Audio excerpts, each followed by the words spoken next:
on to the Analyst desk for Origen versus Misfits Gaming. These two teams made playoffs in spring and are now battling against the Herd, chasing them from behind. Kind of seems like they're being chased by a bunch of zombies, the Herd. Rabbits. Hey, rabbits, yes. So, listen, before we get into this, today's games, whoa. Yeah, that was a really nice word. I think "whoa" is the nicest framing.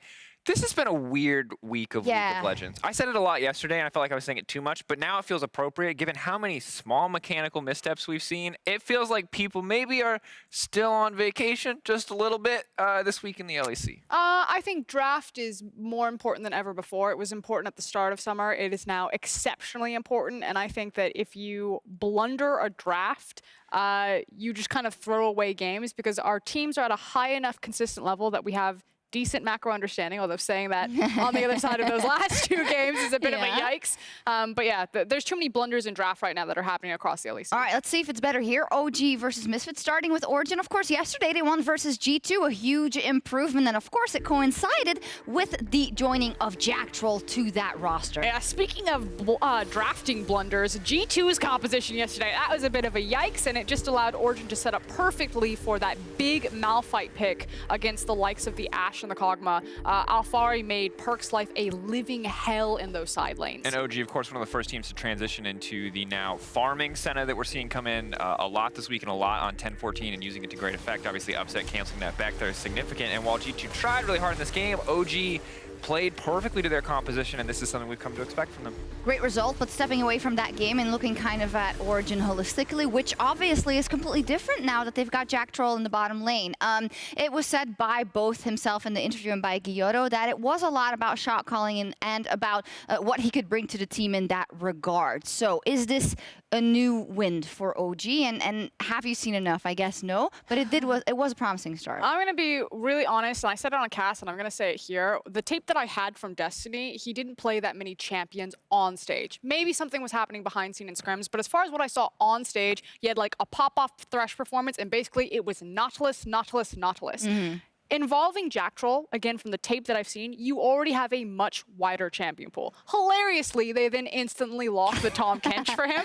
But what I want to see is them use more of the champions that Jactroll should bring to the LEC stage and diversify some of their drafts and the importance there, and then empower Upset to really dominate that lane. Because frankly, Upset versus Destiny were losing a lot of lanes that they shouldn't have lost. And I think when you look back at it, Jactroll is a guy with a very wide range of performances historically. His peak, remembering the game at Worlds versus RNG when he played Thresh, and this man literally couldn't miss a hook. And RNG killer. The RNG killer. And you also saw in Spring a lot of games where he was just throwing it away and where he looked lost. So while I'm not ready to say, oh wow, Jactroll changing this team, they're now reinvigorated, I will say that Jactroll has a high ceiling, and right now they're succeeding. If they continue to succeed, Jactroll and Upset could be looking like a top bot lane in a few weeks. They could be. Let's talk about Misfits. Yesterday, heartbreaker, and it happened twice now versus Fnatic. Threw away a huge lead, actually the biggest throw in 2020 so far, and you had something to say about their decision-making specifically. So look, like they did very well in small skirmishes, building this lead early on, but as we look at this replay, I want you to look at where Dan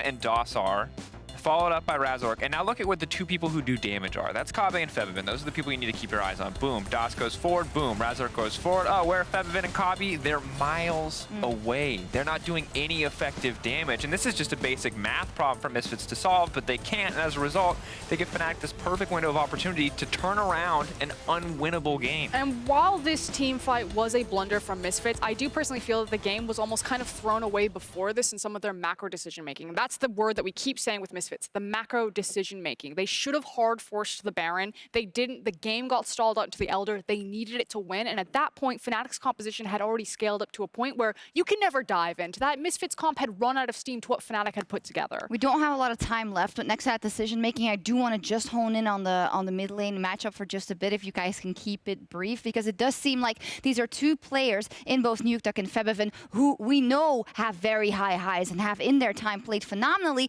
but I am not entirely convinced at this point in time of their two strengths at this point in the playoff race. As mid laners rise, someone else inevitably has to fall. Humanoid and Larson are looking fantastic. As a result, someone's going to drop down in the rankings. And we're looking at two guys who have dropped down in the rankings. Now, Nukeduck is a guy that's never been statistically a standout, but has always seemed to deliver more when you use the eye test. Febiven is looking pretty good statistically here. But these are two guys that are on the cusp of, I would say, mediocrity as far as mid laners go. If they step it up, this split can be hugely defining for them. If they have another mediocre split, then frankly, they're just not on the list of mid laners that I'm really going to get excited about anymore. We'll see about that. I mean, they may have something to say about that indeed. Origen and Misfits have a rich history in Europe, but now they're fighting to keep this legacy going. Let's see who comes out on top. Thank you very much. Welcome to the cast today as the Force is strong with the duo today, as I am joined by Ender. What you cannot see off camera. Okay, Flexius should just walk behind us to say hi. I'm sorry, Flexius was just over in the corner there eyeing me down. Let's jump back into this one. He's not going to come back, but he genuinely was here, I promise. Ender, welcome to the cast today. We're going to be rounding out week 5 here. It is Misfits versus Origen. You and I both were going, whoo! Shots fired when Drakos was saying they're on the cusp of mediocrity, talking about Febiven and Nukeduck, but I'm inclined to agree. I mean, I definitely threw my fair share of shots at Nukeduck yesterday, but I would say on the other side of that coin, Febiven has looked pretty solid. There hasn't been quite as much attention thrown his way as in the spring split, but definitely a matchup we're going to be checking out as we get into this draft. Yeah, I really want to reiterate that point that during the course of spring, Febiven was shining bright, like a diamond, and it was impossible to miss, and I need to see more of that. Now, Misfits again broke hearts yesterday with a near loss against Fnatic, and I want to see how they bounce back today against Origen. Yeah, to continue this line of thought around Febiven, though, I do think it has been a very different look for him this split. Last split, it was much more on the playmakers. There was a lot of, jungle support attention around mid lane, getting kills for him. This split, he's in a Azir 1 trick. It's just about the team fights. Yeah, it's literally just, I think, 6 Azir games so far this split, and Origen want nothing to do with it. Well, Origen get rid of it, so most play champions significantly. Kalista removed from the pool as well, and a follow-up with that Syndra.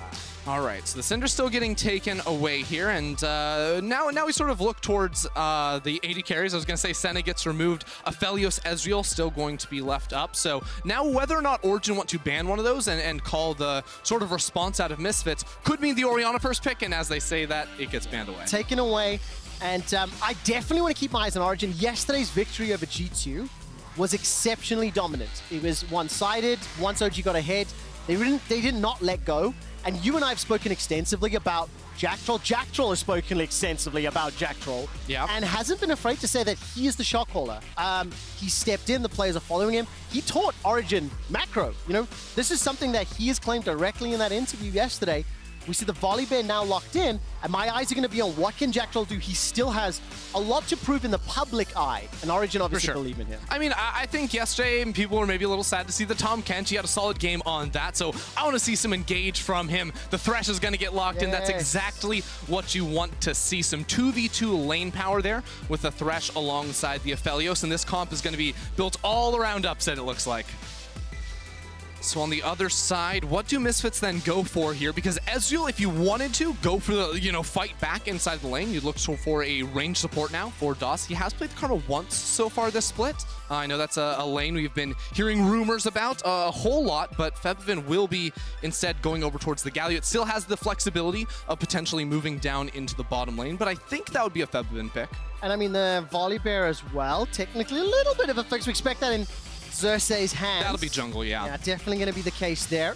Razork will obviously be running that Olaf side. See what happens now in the Phase 2 bans and where they want to target both mid laners.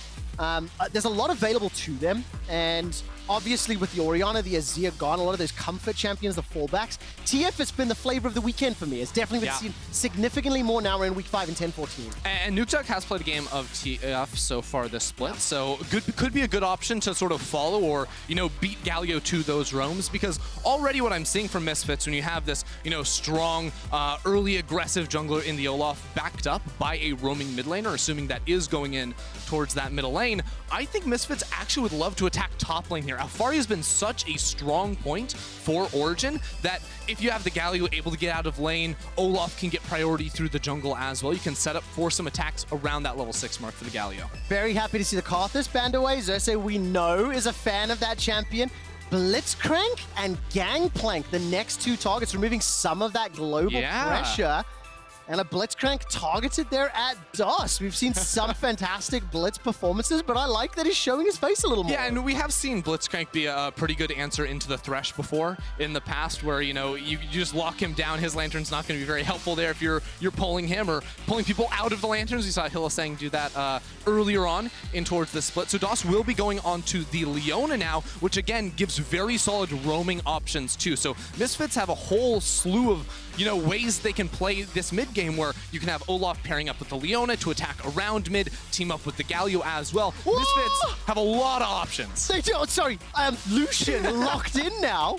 So that has to be Lucian mid. That's into Lucian Galio. mid into the Galio. So because Misfits revealed that this Galio is not a flex pick by locking in the Leona themselves, Origen are saying, hey, we're going to lock in physical damage into this Galio in mid lane. Galio's magic shield not going to be super effective into the Lucian, but also, on top of that, Lucian's super mobile. So Galio, with all these very telegraphed, predictable abilities, is never going to hit anything onto the Lucian. Ever since you can't flash during the W there on the Galio, this matchup sucks. The one thing that I can see here about the Misfits composition, the majority of the champions would like to go in one direction only, and that is forward into OG.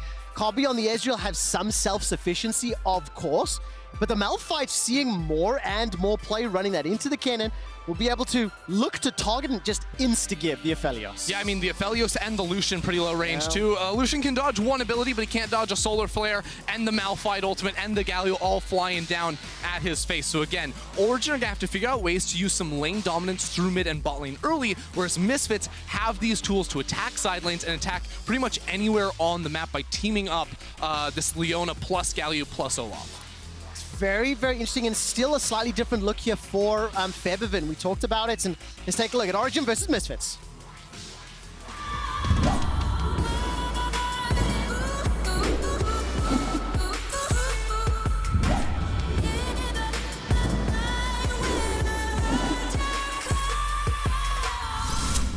Welcome to Summer's Rift. It is Origen taking on Misfits. Both teams sitting at 5 wins, 5 losses in week 5 of the Summer Split. And the last time that Nukeduck played this Lucian mid was in 2017. The last time we saw it in the league, though, was actually when Mad Lions ran it against G2 Esports in the playoffs of spring, and they won that game.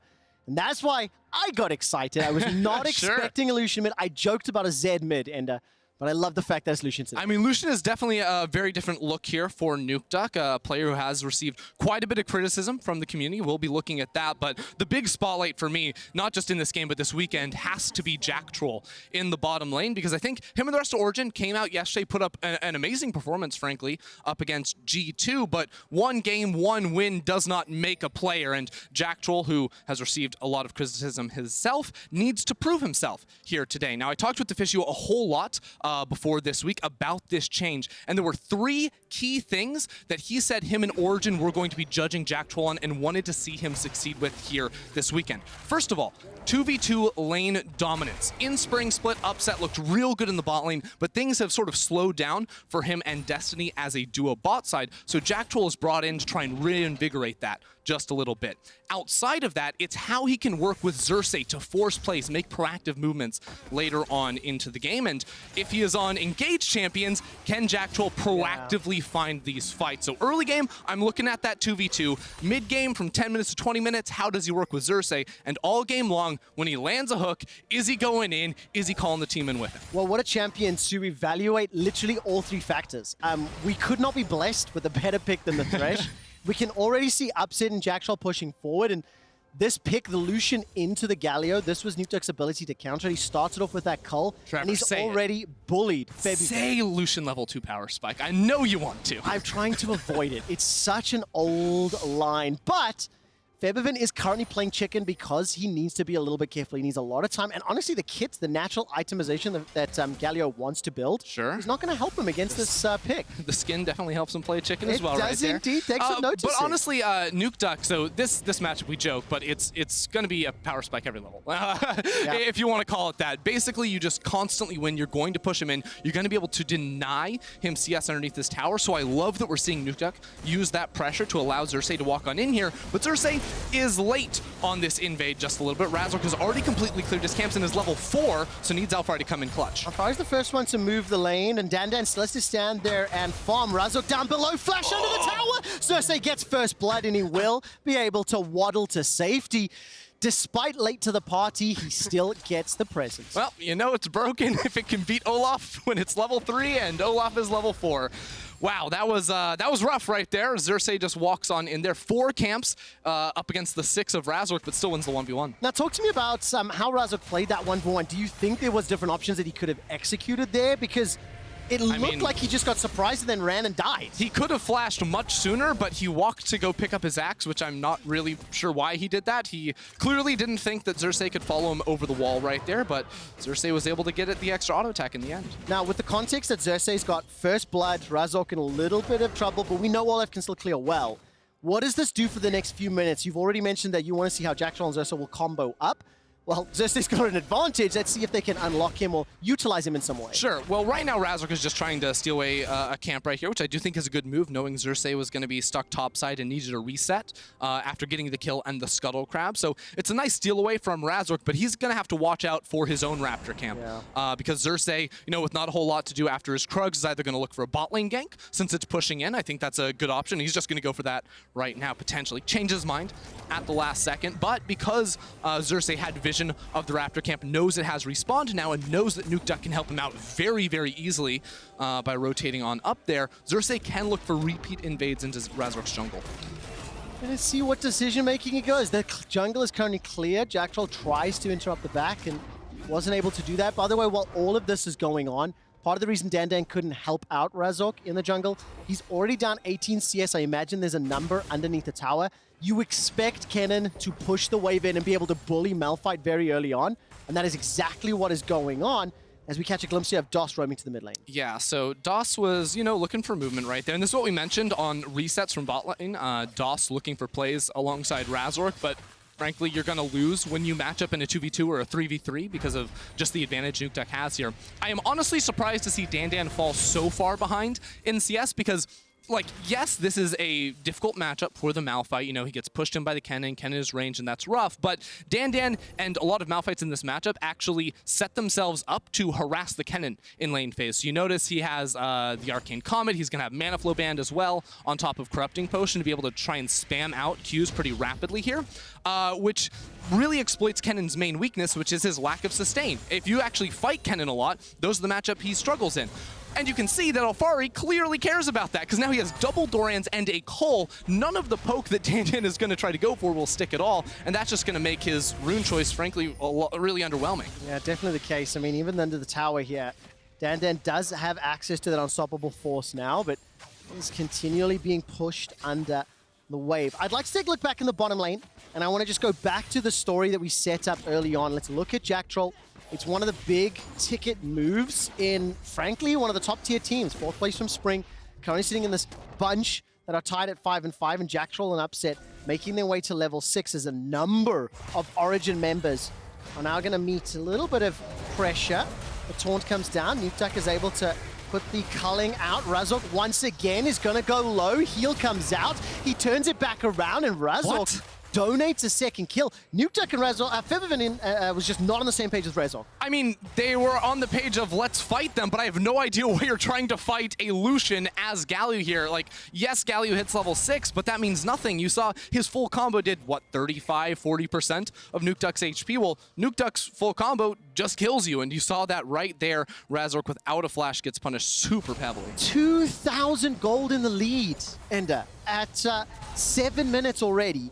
2-0 to Xerxe on that Volibear, and that is terrifying, because if the Volibear can continue to get ahead, well, they're not really going to care. When you look at the Misfits squad, the damage is somewhat limited here, and if OG can use this advantage, well, they've got a number of options of how they can press this. I mean, we've mentioned how Misfits comp is all about trying to pile up onto the OG backline, but if you're down 2,000-3,000 gold, and it's only going to get bigger because the lanes are so dominant, especially those solo lanes at the moment for OG. They have 3 Culls on top of that too. They know they're winning the laning phase, and they know it doesn't matter if they build a Cull, they're going to continue to win the laning phase. So let's take 180 free gold on top of that, multiply that by 3. That's going to cash in another 5 minutes here for Origen, so they are completely on the right track, and Misfits are going to be really sad when the only way they can win is taking a fight to OG, but OG are just stronger than them. Heartbreaking. 25 plus CS advantage for Alphari in the top lane. Nearly 20 CS advantage in the mid lane for Nukeduck. Yes, Febiven's got a couple in front that he's starting to clear out. Roughly a wave advantage for Upset, and that's before you factor in the 2 kills that Xerxe has already picked up, and it is just a very difficult situation to be in. Now, to Misfits' credit, it's still very early on. They do have a lot of fantastic engaged tools. If they are able to land it, and they will need to land it on the first try, maybe second try. If they don't, I think Origen can just start to really run away with the lead, and then it becomes very difficult for that composition to get a foothold. Sure, so let's see what OG can do with this now that they do have this advantage, because you can see Jactroll, the 2v2 laning, it's fine. They got a 10 CS lead, he's out of there. Yeah. Now it's all about setting up plays. He's been top lane for about 60 seconds now. Put down, I believe, that control ward over by Razork's red buff to set up a potential invade later, or just give them good information. It means that Xerxe can walk over and solo the Rift Herald, which I love from Origen here. Origen have been a team where I criticize them heavily for forcing fights around objectives early in the game. They do it all the time. They all in, and they lose a lot of those fights, and that's been a problem for them. So instead, here saying, hey, let's go ahead and pick up the Rift Herald. We're going to continue to snowball in the gold. We know we have really powerful lanes, so let's just give them more money, make them hit their breakpoints faster. One Infernal Drake really doesn't matter. They don't have to play for the soul right away, so they're going to drop that one top lane, and watch as Alphari gets 8 million gold ahead of Dandan. Okay, now where is... where do you rank on the Malphite behind in CS? Come on, dude. That's just That's toxic. harsh. He's down 40 CS, but he's a Malphite. So his unstoppable force will always provide intrinsic value.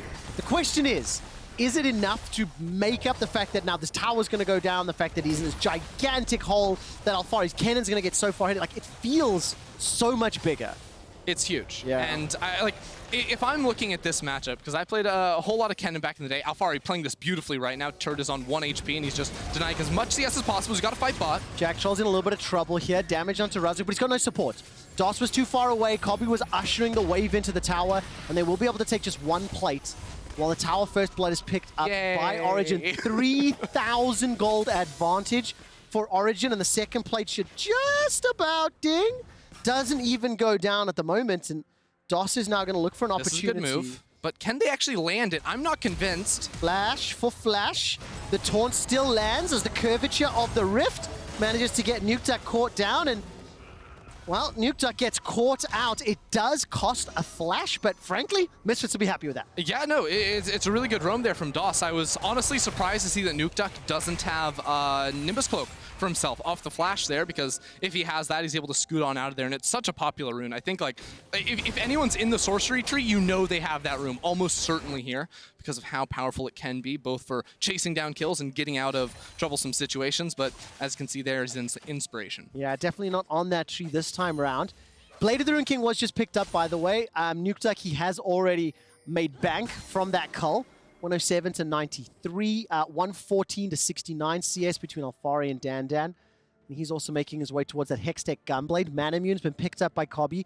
So that gold lead, if it can stay at 3K for the next 10 minutes, maybe. But Misfits, I think they need to try find some opportunities back. They've got themselves an Infernal Drake. That is a small advantage. 2.5 minutes until the next dragon. Correction, 2 minutes 50 until the next dragon. And let's see when Origen decide they want to compete. For the time being, they've got map control, they've got the tower advantage. They don't need to force it. Yeah, I mean, I think looking at the map right now, OG are like, upset bot lane, you're going to be really safe unless, you know, we spot out Razork coming down to bot lane to look for the dive. He has flash and cleanse, so it's not like DOS can just insta-jump on him, because, you know, he pops the cleanse the first time, then gives some respect over. So Jactroll was just moving around with Xerxe to make a play topside. Now DOS a little bit far forward, and the rest of OG is here going for the TP. Teleport's coming in from Alphari. There is a flash available from DOS. Kobbe's going to need to use the E, then flash away. Razork turns his attention to Nukeduck. He's going to block off the lantern. DOS manages to use a stopwatch, and here comes the entrance from Febiven. It arrives, and Razork goes down. Long range taken out by Upset, but it is at the cost of a Nukeduck's own life. Febiven manages to get the taunt. Justice punches away to safety. Dandan's in trouble. He needs to flash, won't be able to. Lock down.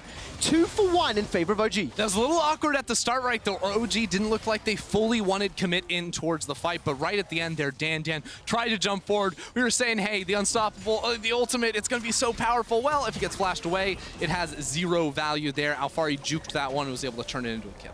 3-0-0 for Xerxe on the Volibear. And it started with DOS looking like he was caught out, and Misfits try to turn it around. So right at the start, Alphari comes in, but doesn't use his flash or his ult. He could have tried to follow on towards Kobbe, but he sees that there's that teleport coming in. That's why the play looks a little awkward at the start, because it's super split up.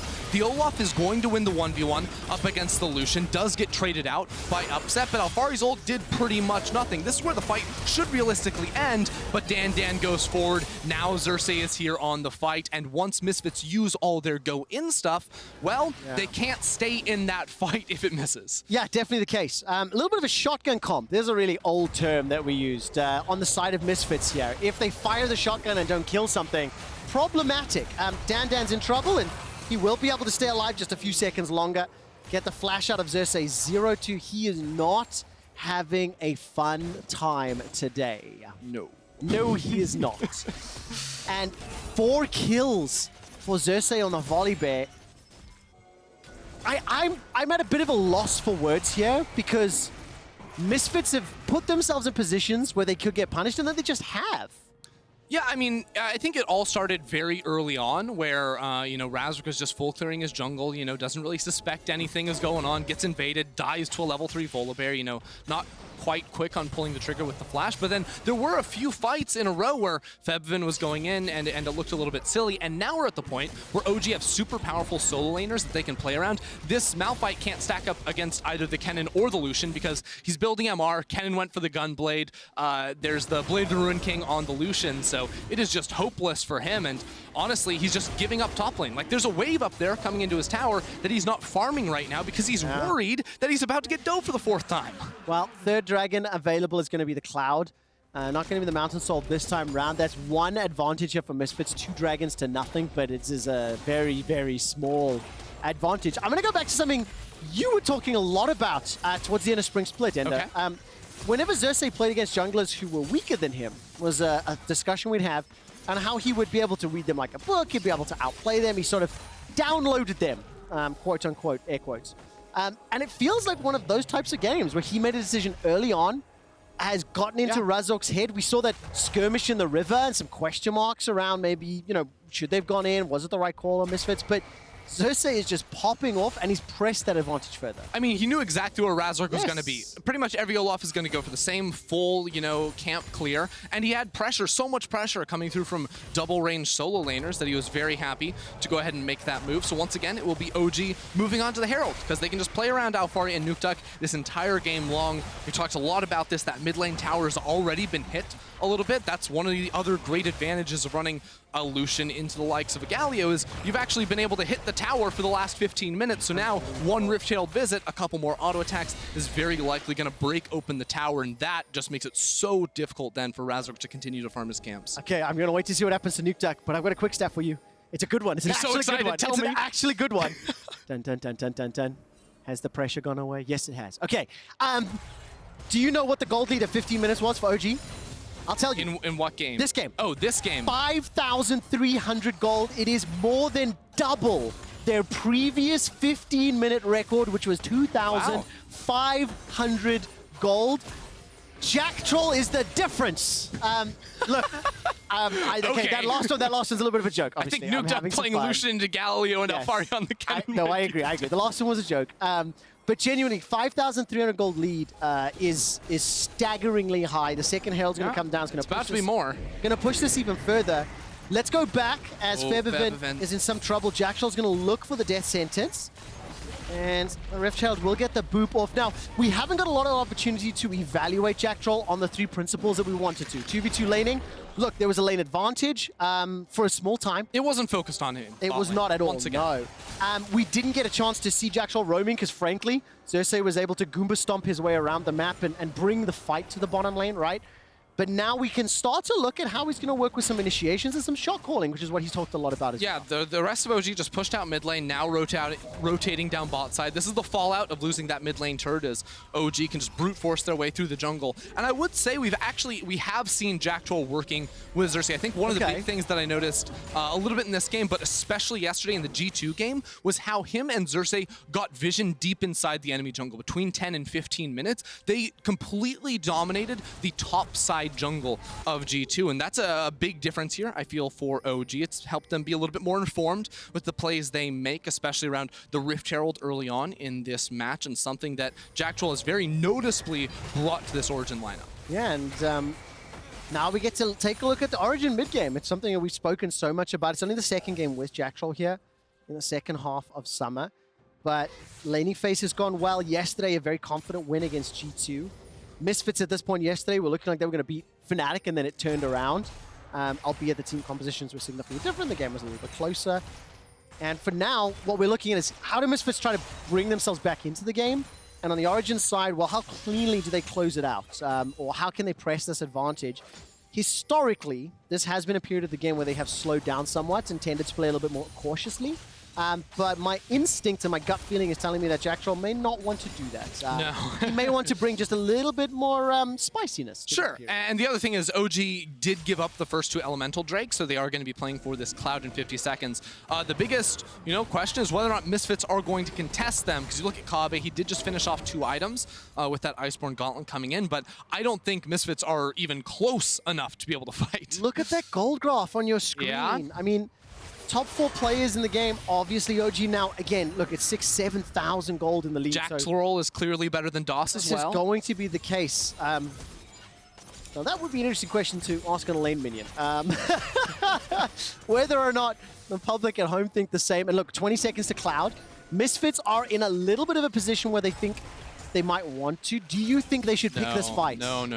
Like, they're down way too much right now. I mean, just look at how powerful Nukeduck is. Forget the rest of the team. Like, it's now Blade of the Ruined King plus Black Cleaver completed. There's no armor built up by Misfits either. Like, he just shreds.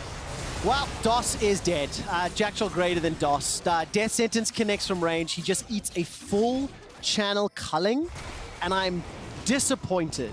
That is something that I don't think being caught in the river like that is something that should happen.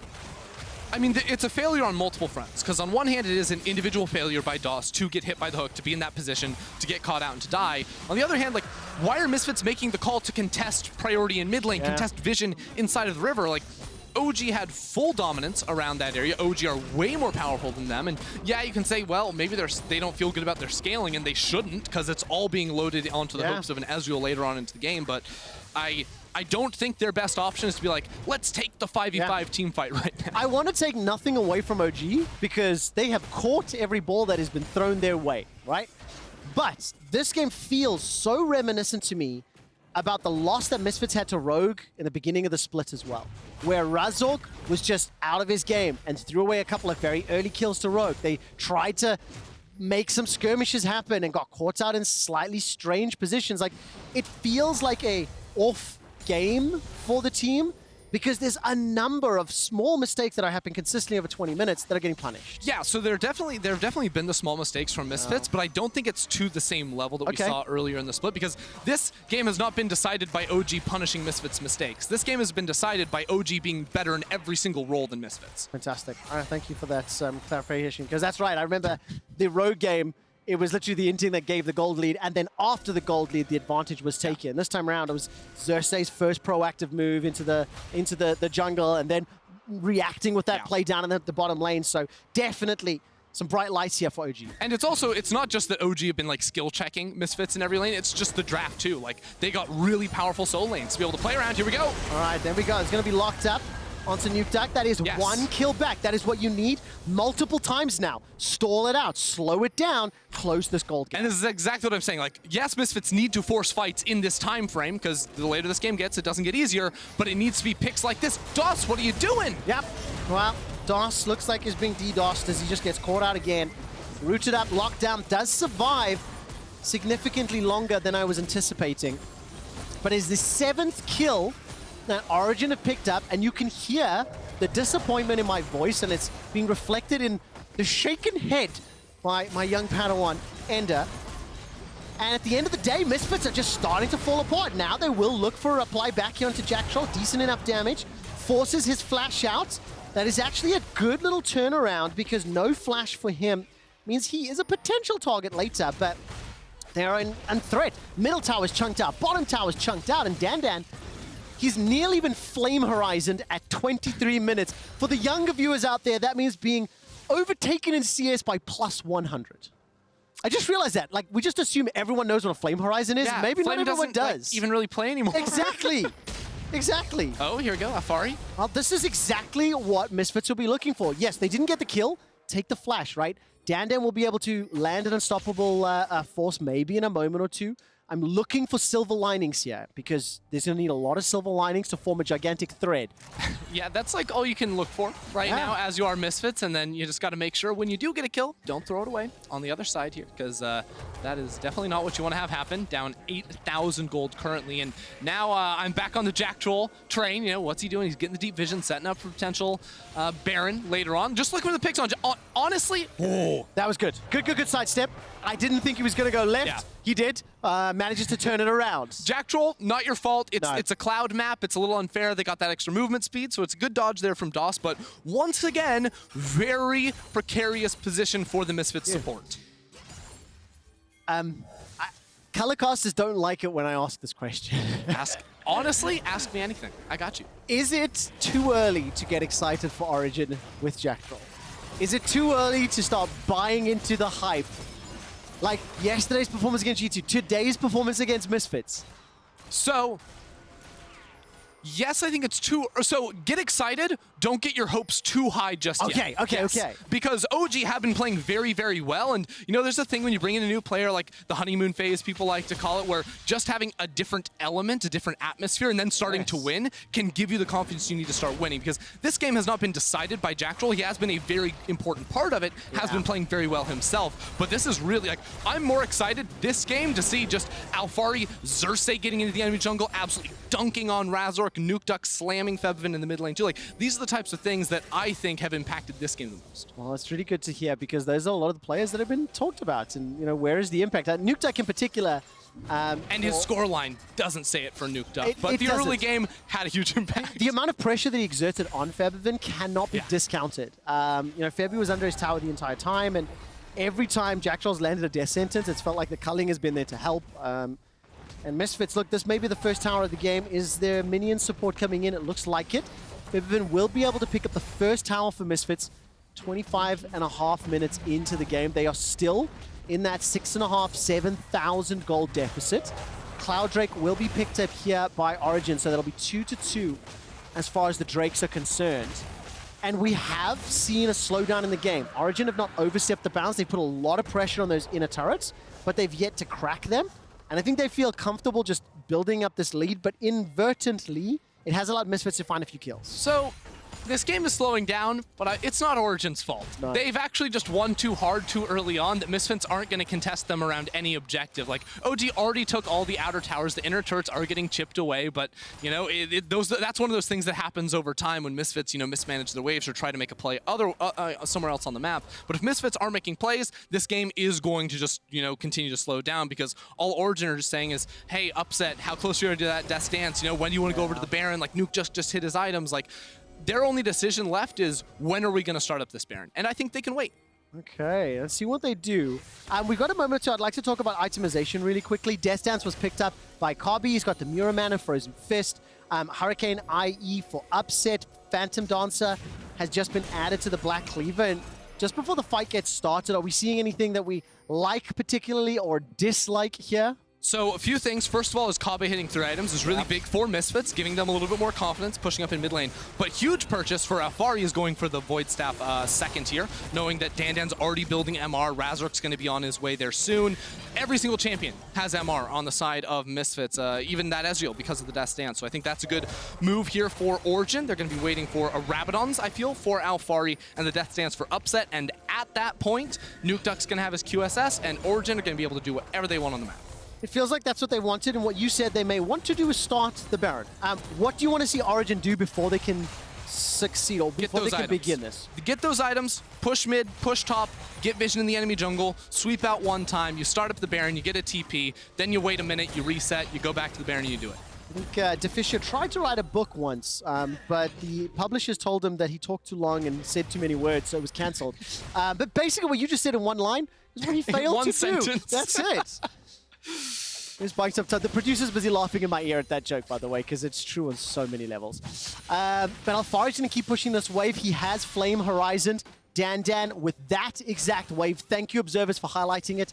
I caught it plus 102 CS in the mid lane, plus 30. In the bot lane, it is even between Upset and Kobbe, but they're going to be doing very, very different things in these fights. They're just too many. I mean, I support this as well. They got the vision they needed for this one. You think Misfits know?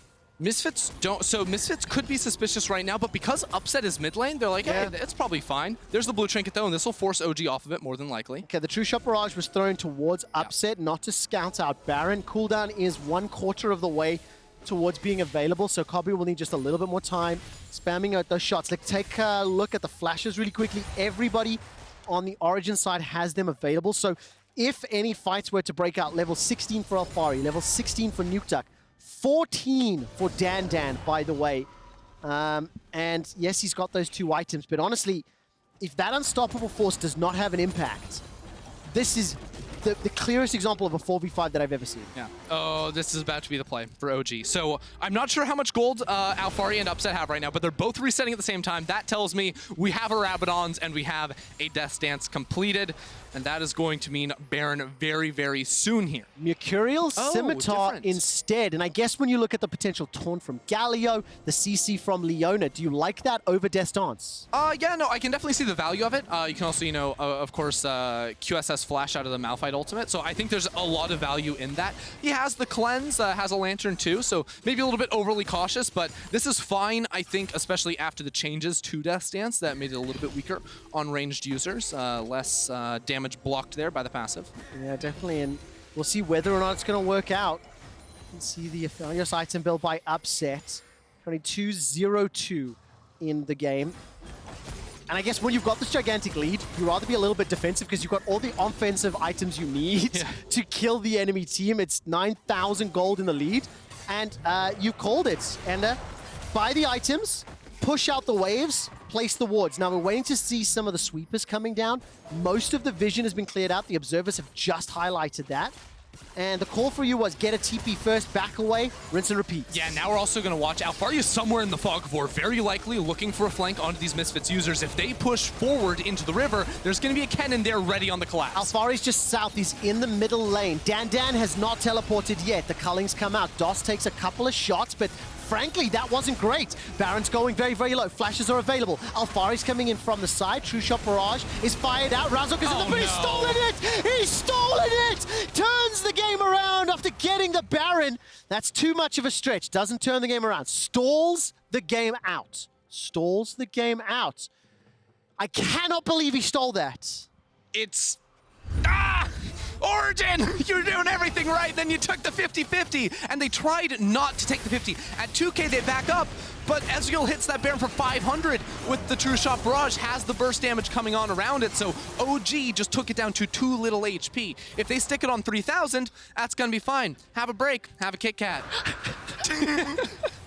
Oh, that was so good. Okay, but now what does this actually mean for the state of the game, other than Misfits have time? They're one dragon away from losing the soul, as OG picked that up during the replay. They've got Baron on 4 members, which will allow them to hold the lane, hold the waves. But really, when we're talking scaling and time, I still think I love everything on the OG side. So here's the worst part about that steal is I still think Origen are going to win this game. I'm very confident OG are going to win this game. And all it's done is said, hey, everyone at home, you know, go grab a drink. We're going to be here a little while. No, the observers made it clear. Viewers, have a break. Have a Kit Kat. We're going to be in for a ride. I mean, you got to wash it down with something. Exactly. Well, there we go. Well, grab yourself a Red Bull because it's up at the top right as well. Oh, man. Okay, let's stop the sellout cost. Do we get paid more for that? But the thing is, the scary thing to me is I don't have full faith in Origen's mental that with a new player on the roster, with a lot of eyes on them, with a lot of pressure, right? Like, what happens if that happens again? What if at the next Dragon, Misfits are able to grab that? Now, Febiven's going to make a run for his life. Well, we'll be able to flash, and Justice Punch is interrupted by Xerxe. Very, very nicely done. We'll get himself a taunt and buy some additional time. What can the rest of the team do? Right now, it's a little bit of pressure in the mid lane, but they're not even going to get the tower. So the 9th kill of the game is secured. 5th assist for Nukeduck. Everything is about 5s today for me. And Origen are now on the offense. 44 seconds before Febiven comes back up. So OG will be able to get that inner tower. We'll continue own vision, but I don't think they can actually hit the inhibitor tower. No. So, like, there's not great wave clear actually on the side of Misfits, especially with the Galio down, but that is big damage. Look at Dos. Solar Flare comes down. Dos is going to be the target. He's caught out. True Shot Barrage tags him. Jactroll's going low. The Mystic shots from Kobbe managed to pick up the kill. That's the 4th for Misfits. Now Xerxe's in trouble. Unstoppable Force throws him up into the air. Look for Alphari's ult. Look for the ult. Alphari has not thrown down the Slicing Maelstrom just yet and pops it. Manages to just get Dan and nothing more. Importantly, Misfits defend their base. They get the flash from Xerxe, the flash from Jactroll. It ends up being, what was a 1 for 2 overall. And Misfits, look, they live to fight another day, but time is feeling shorter and shorter. But Das got his revenge. He threw Jactroll into the dirt with the ultimate right there. Didn't get the kill for himself, but set it up for the team. It was strange because I saw a moment where Alphari, if he full commits with ult and flash, like, there's 4 kills right there. They're all in the choke. They're overextended a little bit, but the call from OG was there. They were saying, no, we don't want to take the fight. We actually want to back out of this. So in that way, it was decisive from them. Just trades 1 kill for 1 right there at the end. And I'm going to be honest to everybody at home, this weekend's games have been perplexing, is the word that I'm going to use. We have disappointing. I think that is also true. I mean, look, it was a break week. It is also a new patch. And we've had a couple of substitutions in here, but like the quality of the decision-making, and when we went from the league in the first few weeks where games, almost every game was over by this point, right? Yeah. We're starting to see these nuances and these cracks coming in. So we're being very critical of this game at hand. I think Misfits more to blame in this, but because OG have been in such a large lead, to see them not be able to close out has been upsetting. Now, why did that happen? It wasn't like they made a million mistakes. It was just the Baron 50-50, right? Not being able to keep it at high enough HP so that Razork wouldn't be able to come in and steal that away. So it stalled it out a really long time. The inevitable feeling of an Origen victory is still on the horizon. It's made matters worse by the fact that we have a Cloud Rift, so the soul that doesn't necessarily instantly end the game. Origen are like, wow, we have 30% cooldown reduction on our ultimates. We cast our ultimates once every 10 minutes. It means nothing. So they're not going to be able to do anything right now. Tell me how you really feel. Solar Flare comes out. True Shot Barrage does some damage, but the teleport has been used here by Dan. I'm not sure that one was worth. Now Razork throws down the Ragnarok. That's the ult I was talking about. 2 members secured, but no kills yet. A lot of ultimates chucked out. The TP from Dan. The flash from Alphari. The Moonlight Vigil as well. Now Febiven lost his flash. Nobody goes down. 20 seconds for the soul. This one should be easily secured by OG, but 40 seconds to Baron, and that's going to potentially be the last stand. Yeah, Misfits going to be looking for that one, and now there's no flash. Oh, look at the hook. Jactroll manages to land it. No Ragnarok available. Flash away from Dan. The double root down. Razork gets shot where he stands. For the first time, Nukeduck manages to pick up a kill. Another death sentence from Dan. The Unstoppable Force comes out. Dan stays alive. Winds of War goes out, and here comes Xerxe. Looking for the dunk, won't find the kill though. 12-4 in favor of OG. Misfits caught out. It was Jactroll that set up hook after hook after hook. Jactroll gets the pass this week. Didn't fail, he passed. He got that hook over the wall, got onto the jungler, which was absolutely massive. The kill on Dan is just a little bonus added on in there because now OG get the Cloud Soul. They also will be able to convert that into a Baron easy peasy. Even see Nukeduck teleporting top lane to make sure they can get over there in time. So watch this, because Jactroll is just using the Fog of War very, very nicely right here. Knows he has full control over the river, has a ward that spots Razork walking forward, and predicts a little juke back right there too. The second the control ward popped over the wall, he is right there and then lands the follow-up. Pretty easy one on Dan, but an important one for OG. Yeah, it is, and I'm impressed with Origen. They've got themselves a soul, they've got themselves the Baron. DOS even chucks out that solar flare again, just optimistically. And I think overall, with the new player on the team and coming back from the break, I like what I'm seeing from OG. Misfits, however, I'm just getting more and more confused. I think we are seeing a wider variance in their performance than any other team in Europe right now. Ooh, are they the most inconsistent? It's interesting. What I want to say is, instead of inconsistent, I would say the widest variance. Misfits, their best moments, sort of like we saw at the beginning of the splits and yesterday. Oh, the first half of Fnatic. games against Fnatic, yeah, Right. those are great. And then we see some of their more difficult performances. The variance between the ceiling and the floor is very, very wide. Yeah. No, I see what you mean, both as a team and also like within the individuals, because we've seen Razork Fiddlesticks, we've seen Razork Jarvan, where he's jumping in and dying 8 times a game. So see a little bit of that in the support position too here for Misfits. So yeah, that's actually one of those things where it can either be a good thing or a bad thing, especially if it's like, well, if we even make it to playoffs, do we just roll high and all of a sudden win a best of 5? Or in a best of 5, you have to play 5 games. That is a big concern to be able to, you know, for fans out there, they're like, yeah, we want Misfits to win. I don't know. Ender, you talk about playoffs. These teams are 5-5. On the assumption OG closed this out, they go 6-5. Oh, fantastic. Thank you, team. Production team. And then Misfits go 5-6. I mean, they'll be sitting with Vitality. They're going to be sitting with Excel. And, of course, Vitality will be playing Fnatic in just a moment. Well, Hero's entrance comes down from Febiven, forced to use the Justice Punch backwards. That death sentence made me clench, but Jactroll wasn't able to find the winner chicken dinner. Turns around for the inhibitor turret instead. The inhibitor itself will now be the focus. DOS is already used that solar flare, remember. No ultimate from Dan, no ultimate from Febiven. Alphari just takes DOS out.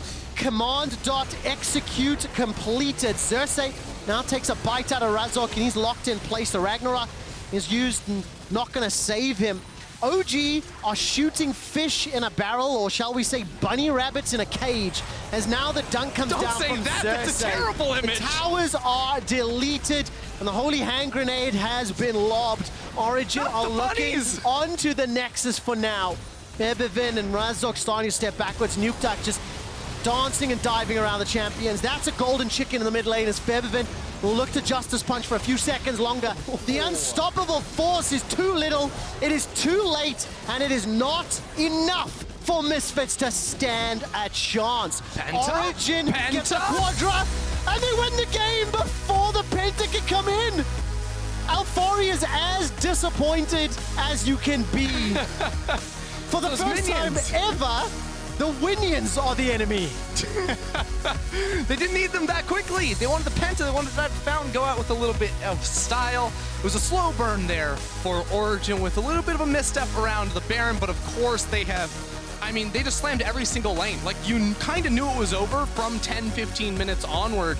It just required that Baron to finish it out at the end. It really does, and a key player of the game suggestions for you guys on Twitter at LEC. It's going to be Alphari, Xerxe, and Jactroll. I think for me, I'm overall very happy to see what Origen are doing this weekend. I'm exceptionally happy to hear how Jactroll himself talks about it, and also Andre Guijoto, very confident, very forward-thinking, and I'm quietly hopeful right now. You said to me, it's you're allowed to get excited, but it's too soon to get too hyped. Yeah, don't set high expectations, but get excited. Okay, right, I like that.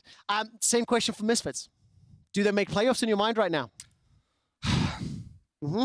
Are they number 7? So I think Misfits can make playoffs. Yeah. Do I expect them to make a deep run? No, not in the form they're playing in right now. There were a lot of individual errors. I feel like DOS and Razork both need to be able to step things up. Like, jungle support is so important. If you don't have that locked down, you're not going to win best of 5. I completely agree. And I want to see a lot of European teams step it up over the coming weeks. It's been a, like I said, perplexing weekend. Fnatic, they're one of those perplexing teams. They pulled off a comeback win yesterday and have their eyes set on 2-0 week against Vitality today.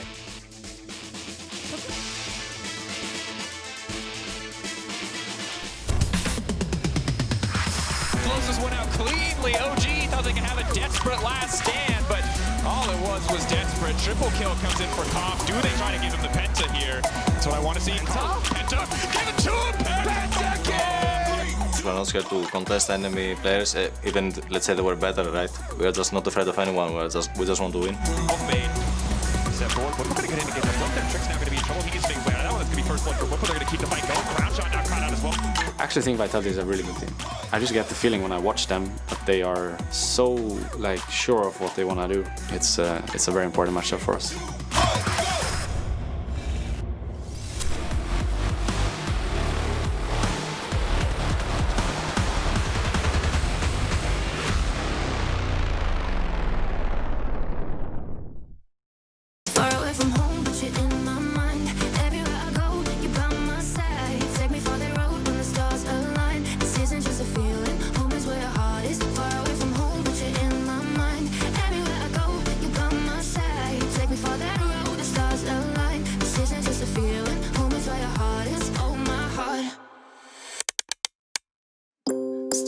To the ceiling, eyes wide open while I'm dreaming about a place that's far away but feels so.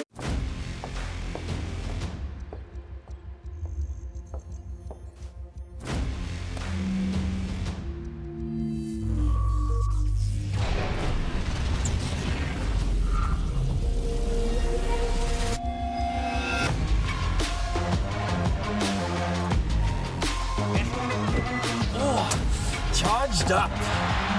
Hello, everybody. Let the game begin.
And welcome back to the LEC. I'm Medic, and I am joined with the victorious Xerxe after your game. Congratulations, of course, on the win, Xerxe. I want to talk a little bit about sort of how you commanded the early game, because you had the majority of your team's kills for the majority of that game. What was it that set you up for such a successful early portion of the map? Oh, well, I would say it was rather easy, because like usually with Olaf, you want to just full clear on your first path, so I already kind of knew like where he's going to start and like how he's going to path, and like yeah, I just knew like where he was gonna end up, and that's what happened. I just went there and killed him. Okay, but it's weird because I've been kind of thinking about like player mind games and how things get extrapolated, right? Because he should know that you know where he should be, right? So isn't there a point at which the enemy jungler should be able to avoid you just going into his jungle and trying to kill him, or are you just out mind gaming him? It's a bit of mind game as well, but like to be honest, like I don't feel like this play has been. It's not like a common play, and you don't really expect this to happen. You know, like especially when the guy was like level 4 and I was still level 3. So yeah, maybe he just saw that he's still gonna be like, if I do come there, like maybe he thought that he's gonna be stronger than me. Okay. Yeah. I mean, that makes sense. I want to talk a little bit about like how you would prepare for a matchup like this. Like, do you, when you're preparing against a team, think about the specific jungler's tendencies that you play against, or is it more of a you see the matchup and then you work out how you'll play into that specific matchup? So before I play a team, I like to, you know, it's obviously good to know like what tendency the enemy jungler has, and like to see like if I can find some patterns in their pathing, or like the way they path, the way they gank, all that stuff. So I do watch their VODs, and I also like it depends a lot on the champion I'm playing, on the overall team comp, like win conditions. So like I have an idea before I go before the series, and then based on the draft, I like make a plan around that. Okay, that makes a lot of sense. I do want to say Jactroll got player of the game for this game, so congratulations to him. But how have you found integrating him into your team? Because, of course, support and jungle, the teaming up and the clearing vision and working together is so vital in the current meta. Has Jactroll slid into your team easily? Yeah, it's surprisingly, yeah, because like we've been playing for like a week now, and Upset is like really happy with him, and he's a really vocal player. So like it was really easy to like get along with him, because like he just says, I want to do that, I'm going here, and then I just tell him no, I'm not gonna do that, or like you know, I just joined him, and then it's really easy because we are just really vocal about what we want to do. That's excellent to hear. Well, congratulations on a 2-0 week. Beating G2 is no small feat, and of course taking the win against Misfits today. Thank you very much for joining me, Xerxe. We're going to be back with Fnatic versus Vitality right after the break.